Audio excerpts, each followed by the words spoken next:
Russia stands unshakably with Venezuela.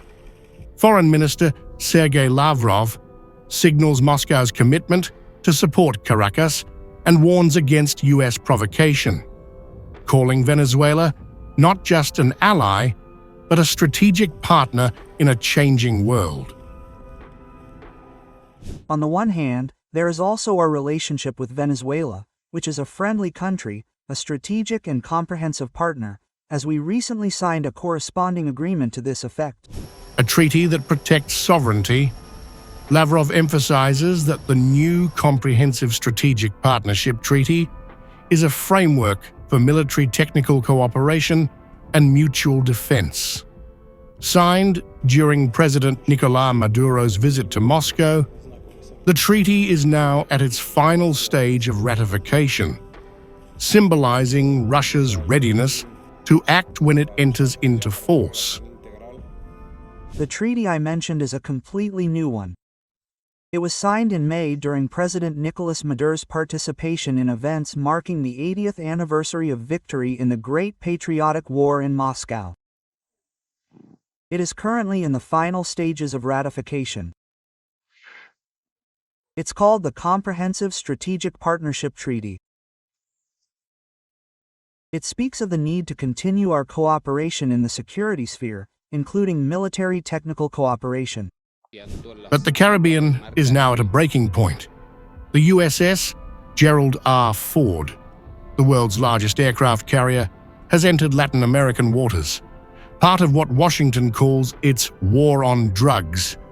It's the biggest U.S. naval presence in the region since 1989, joined by destroyers, aircraft, and a nuclear-powered submarine. The Bolivarian National Armed Force is stronger than ever as it joins with the Venezuelan people to defend national sovereignty. In response, Venezuela has gone into full mobilization.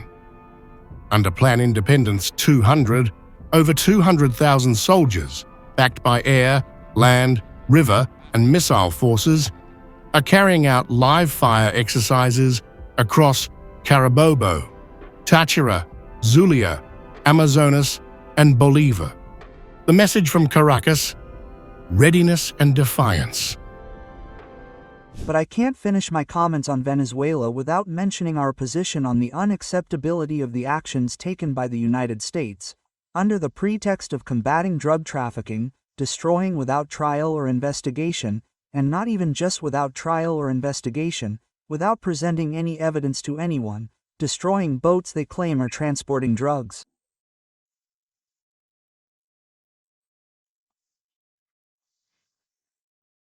This is, in general, not the way law-abiding countries act, but those who consider themselves above the law. As U.S. jets patrol the Caribbean, Moscow accuses Washington of lawless interference, warning that America's anti-narcotics campaign has turned into a campaign of destruction. We are ready to fully implement the obligations we have mutually agreed upon with our Venetian friends in this treaty. Incidentally, it hasn't yet entered into force. Ratification procedures have been completed in Venezuela. We literally have a few days left. Both chambers of the State Duma and the Federation Council have already held the necessary hearings, so it's literally on the way out. And we will, as I already said, strictly adhere to the obligations it enshrines. Lavrov made it clear Russia will honor its treaty obligations and defend its partners. Ratification is days away, and Moscow says it's ready to act within the framework of the new pact. A warning to Washington that its provocations will not go unanswered. As the U.S. escalates its naval presence and Venezuela mobilizes its forces, the Caribbean teeters on the edge of confrontation. Lavrov's final words echo across the region. Trump's strategy, he warns, will not lead to anything good.